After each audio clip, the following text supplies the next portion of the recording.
மூசா நபி பத்தி அல்லாஹ் நிறைய இடத்துல சொல்றான். அந்த மக்களுக்கு அல்லாஹ்வுடைய ஏகத்துவத்தை சொல்றதுக்காண்டி வந்தாங்க. அது மட்டும் இல்லாம அந்த சமுதாயத்தில் அவங்க போன இடத்துல ஃபிரௌன் என்ற ஒரு கொடுங்கோலன் இருந்தார். அவன் அந்த சமுதாய மக்களை அடக்கி ஆட்சி செய்து கொண்டிருந்தார். அவர்களை வென்றெடுப்பதற்காக அந்த வேலைகளையும் அவர்கள் செய்தார்கள். மூசா நபியுடைய வரலாறு குர்ஆன் பல்வேறு இடத்துல பேசு. ஏகத்துவத்தை சொன்னாங்க, அடிமை தலையிலிருந்து அந்த மக்களை விடுவிப்பதற்கு பாடுபட்டார்கள். 7வது அத்தியாயம் 105வது வசனத்தில் அல்லாஹ் சொல்றான், கால மூசா யா ஃபிரௌன் இன்னி ரசூலும் ரப்பில் ஆலமீன். மூசா சொன்னார், ஃபிரௌனே நான் அகிலத்தின் இரட்சகனாகிய அல்லாஹ்வுடைய தூதராக வந்திருக்கிறேன். ஹக்கீகுன் அலல்லாஹி இல்லல் ஹக்க, அல்லாஹ் மீது நான் உண்மையை தவிர வேற எதையும் சொல்ல மாட்டேன்.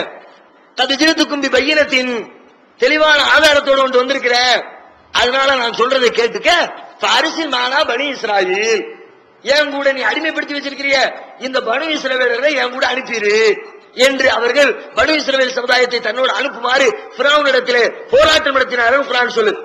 அது மட்டும் இல்ல, மூசா நபி காலத்துல அவங்களுடைய ஏகத்துவத்தை அந்த சமுதாயம் ஏற்றுக்கொள்ள மறுக்கும் பொழுது அல்லாஹ் என்ன பண்ணாங்கன்னா நிறைய சோதனைகளை அனுப்புறான். என்ன சோதனை? ஜாவஸ்னா பி பனி இஸ்ராயீல் பஹர், அதாவது தொடர்ச்சியாக அவங்களுக்கு ஒரு சோதனையை கொடுக்குறான். என்ன சொல்றா, ஃபமா நஹனு லக பிமுமினீன் வமா அர்சல்னா அலைஹிம் தூஃபான், ஒரு பெரு வெள்ளத்தை அல்லாஹ் அனுப்பினான். பல் ஜராத, வெட்டுக்கிளிகளை அனுப்பினான். வல் கும்மல, பேணு, தலையில பேணு பிடித்து விடுகிற பேணு அனுப்பினான். வல் லஃபாதிய, தவளை தவளையா கிடக்கல.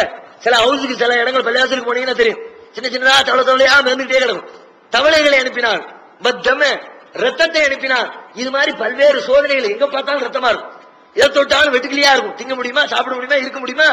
எங்க பார்த்தாலும் ஒரு வெள்ளமா, இது மாதிரி பல்வேறு சோதனைகளை அவங்க கொடுத்தான். அப்போ அந்த மூசாவுடைய ஃபிரௌனுடைய கூட்டம் பேசுது. என்ன பேசுறானுவ? மூசாவே, நீங்க இந்த சோதனைகளை எல்லாம் ஒரு ரப்பிடத்துல சொல்லி அல்லாஹ்விடத்துல எங்களுக்கு இது உதவியை வாங்கி கொடுங்க. அப்படி நீங்க வாங்கி கொடுத்தா உங்களை நாங்க நம்புறோம். வல நுரிசில் என்ன மாக்க பனி இஸ்ராயீல், உங்களோடு பனு இஸ்ரவேலரை அனுப்பி விட்டுறோம். ஒப்பந்தமே எப்படி நடக்குது? பனு இஸ்ரவேல் சமுதாயத்தை அனுப்புறதுக்கு நீ அல்லாஹ்விடத்துல வாங்கி கொடுப்பா, இந்த கஷ்டத்துல இருந்து ரிலீஃப் பண்ணி விடு, பனு இஸ்ரவேல் சமுதாயத்தை உன் கூட அனுப்பி விட்டுறோம். அந்த அளவுக்கு போராட்டத்தை முன்னெடுத்து கொண்டு போயிருக்கிறான். நீ அவங்கள விட்டாதான், இல்லாட்டி உன்னை விட மாட்டேன், ரெண்டுல ஒண்ணு பார்ப்பேங்கிற அளவுக்கு மூசா நபியினுடைய போராட்டம் இருந்திருக்கிறது. குர்ஆன் அதை சொல்லு. அது மட்டும் இல்ல, அந்த ஃபிரௌன் எந்த அளவுக்கு கொடுமைக்காரனா இருந்தா, யா அய்யுல் மலவு மா அலிம் துலக்கும் மின் இலாஹின் கைரி ஃபௌகதிலி 28வது அத்தியாயம் 38வது வசனம் பேசுது. ஃபிரௌன் சொன்னானா, தன்னுடைய சகாக்களை எல்லாம் அழைத்து வச்சு சொன்னானா, மா அலிம் துலக்கும் மின் இலாஹின் கைரி, என்ன தவிர உங்களுக்கு எந்த கடவுளும் இல்லப்பா, அப்படி இருக்குன்னு நினைச்சிடாதீங்க அப்படின்னு மக்களுக்கு சொன்னான். நான் தான் கடவுள்னு சொன்னான். அதே செய்தி இன்னொரு இடத்துல சொன்னான், ஃபஅராஹுல் ஆயத்தல் குப்ரா, மிகப்பெரிய அத்தாட்சியை, சான்றை மூசா நபி அவருக்கு காட்டினார், ஃபிரௌனுக்கு காட்டினார். ஆனால் கஸப வாசா, அவன் அதை பொய் என்று சொன்னான், அதை ஏற்றுக்கொள்ள மறுத்தான். சும்மா அதுவரை எஸ்ஸா, பிறகு அவன் விரைந்து பின்வாங்கினான். ஃபஹஸர ஃபனாதா, தன்னுடைய கூட்டத்தாரை அழைத்தான். ஃபகால அன ரப்புக்குமுல் ஆலா, எல்லாரையும் கூட்டி வச்சுக்கிட்டு நான் தான் உங்களின் உயர்வான இறைவன் அப்படின்னு அறிவிச்சான். அந்த அளவுக்கு கொடுமைக்காரனா இருந்திருக்கிறான். ஆம்பளை பிள்ளைகளை கொலை பண்ணி இருக்கிறான், பொட்ட பிள்ளைகளை கூட உயிரோடு விட்டு இருக்கிறான். இது மாதிரி காரியங்கள்லாம் பண்ணிக்கிட்டு இருந்திருக்கான். அப்ப அல்லாஹ் என்ன பண்ணா, மூசா நபியும் பிரார்த்தனை பண்றாங்க, கொடுமை தலைவிரிச்சு ஆடுது. கடைசியில் அல்லாஹ் சொன்னா, இவங்கிட்ட நம்ம உட்கார்ந்துட்டு இருக்காத, உன் மக்களை எல்லாம் கூட்டிக்கிட்டு நீ நைட்டோட நைட்டா ஊரை விட்டு காலி பண்ணி போயிரு, பனு இஸ்ரவேல் சமுதாயத்தை கூட்டிக்கிட்டு வெளியூர் போ அப்படின்னு அல்லாஹ் சொன்னான். அல்லாஹ் சொல்றான் 20:77 சொல்லி காட்டுறான், வலக்கத் அவ்ஹைனா இலா மூசா அன் அஸ்ரி பி இபாதி ஃபத்ரிப் லஹும் தரீகன் ஃபில் பஹரி யபஸன் லா தகாஃபு தரக்கன் வலா தக்ஷா.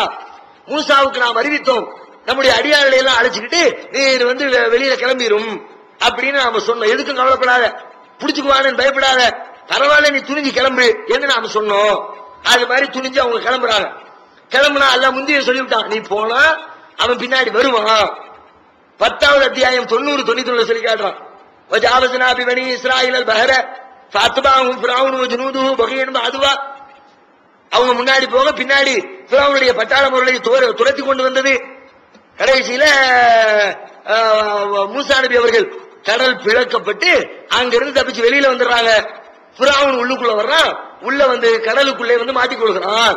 ஃபாத்பாஹும் ஃபிரௌன் பிஜுனூதிஹி ஃபகஷியஹும் மினல் யம்மி மா கஷியஹும் 20:77 சொல்றான். அவர்கள் உள்ளே வந்த பொழுது ஃபிரௌனும் ஃபிரௌனுடைய பட்டாளமும் அவர்களை மூட வேண்டியது மூடிக்கொண்டது. மூட வேண்டி மூடி தண்ணியோட தண்ணி வந்து மூழ்கடிக்குது.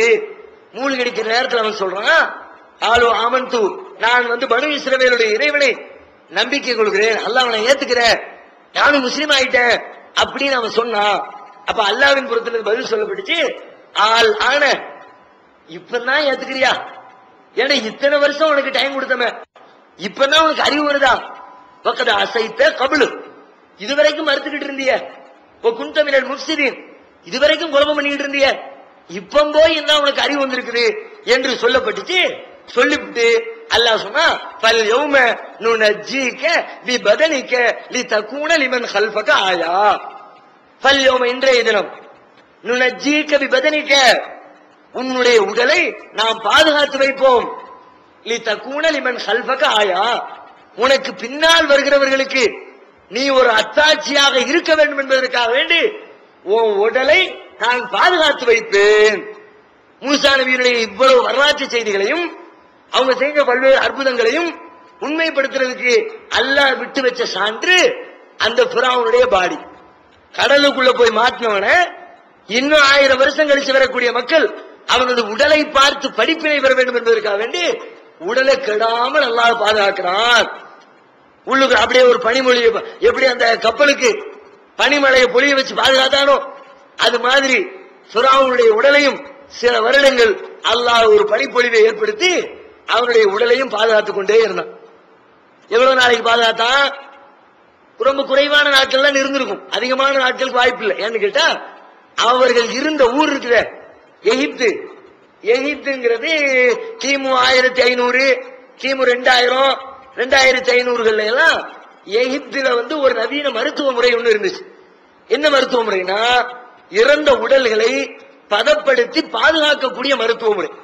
பல நாட்களுக்கு கெட்டு போகாமல் பாதுகாக்கக்கூடிய ஒரு மருத்துவ டெக்னாலஜி உலகத்துல வேற எந்த பகுதியிலையும் இல்லாதது எகிப்திலே இருந்துச்சு. அது பரவ ஆரம்பிச்சிருச்சு. ஃபிரௌனுடைய ஆட்சி காலத்துக்கு பிறகெல்லாம் ஓரளவுக்கு அங்க டெக்னாலஜி வளர்ந்துருச்சு. பிரமிடுகள்ங்கிறாங்களே, பிரமிடு இப்படி கோபுரம் மாதிரி எல்லாம் பாக்குற எது அது அந்த காலத்தில் வாழ்ந்த மன்னர்களை எல்லாம் அவங்களுடைய உடல் சிதைஞ்சு போகாமல் இருப்பதற்காக வேண்டி அதை பதப்படுத்தி அது உள்ள வச்சு பாதுகாத்தாங்க. அது மாதிரி செட்டப் அறிவு வளர ஒரு குறுகிய காலத்திலே வந்துருச்சு. அந்த குறுகிய காலத்திற்குள்ளாக அது வரைக்கும் அந்த டெக்னாலஜி வரக்கூடிய காலம் வரைக்கும் அல்லாஹ் அவரை பூமிக்குள்ளே பாதுகாத்து வைத்திருந்தால் அதுக்கு பிறகு வெளியில கொண்டு வரோம். அந்த காலத்தில் வாழ்ந்த மக்கள் வெளியில எடுக்கிறாங்க, வெளியில எடுத்து அவரை பதப்படுத்துறாங்க. பதப்படுத்தி இந்த மம்மிஸ் சொல்றாங்களே, மம்மிகள்னு, அந்த இதெல்லாம் மம்மிகளுடைய லிஸ்ட்ல வர்றதான். இது மாதிரி அந்த மம்மிகளை எல்லாம் பதப்படுத்தி வைக்கிறார்கள். இதுவும் பல வருஷம் ஓடு. மம்மி ஏதோ ஒரு பாடி கிடைக்குது, பதப்படுத்தி வச்சுட்டாங்க. அதுக்கு பிறகு பல வருடங்களுக்கு பிறகு அந்த மம்மிகளை ஆய்வு செய்வதற்கு சில பேர் போறாங்க. கடந்த காலத்துல மம்மின்னு ஒண்ணு வச்சாங்களே, அது என்னது? மம்மினா அம்மா இல்ல, இங்கிலீஷ்ல அந்த மம்மி இல்ல, அந்த இறந்த சடலங்களை பாதுகாக்கிறதுக்கு சொல்லப்படுற பேர் அது, அந்த பிணங்களுக்கு சொல்லப்படுற பேர். இவங்க என்ன பாக்குறாங்க, 1898 லோனேட்னு ஒரு ஆளு, ஒரு பெரிய அறிவியலாளர், ஆராய்ச்சியாளர், அவர் போறார். போய் என்ன பண்றாரு, அந்த மம்மிகளை எல்லாம் ஆய்வு செய்ய போறார். ஆய்வு செய்ய போகும்போது அங்க ஒரு மம்மியை கண்டெடுக்கிறார். இந்த ஃபிரௌனுடைய உடலை வரலாற்றிலே எகிப்தை ஆட்சி செஞ்ச மன்னர்களுக்கு ஃபாரோ மன்னர்கள்னு அது சில இடங்களில் பேசப்படுது. பைபிள்ல வந்து ஃபாரோ மன்னர்கள் சொல்லப்படுது. குர்ஆன்ல ஃபிரௌன் என்று அவனுக்கு பேர் சொல்லப்படுகிறது. வரலாற்று பேர் என்ன அப்படின்னு பார்த்தா, சரித்திரத்துல எகிப்தை ஆட்சி செய்த அத்தனை மன்னர்களுக்கும் ரமேசஸ் அப்படின்னு சொல்லுவாங்க. முதல்ல வந்த முதல் ஆட்சியாளர் ரமேசஸ் 1, ரமேசஸ் 2, ரமேசஸ் 3 இப்படி வரும். நீங்க படிச்சிருப்பீங்க வரலாற்று படிக்கும் போது. ஹென்றி, 1ஆம் ஹென்றி, 2ஆம் ஹென்றி, 14ஆம் லூயி, 4ஆம் போப்பு, 3ஆம் போப்பு,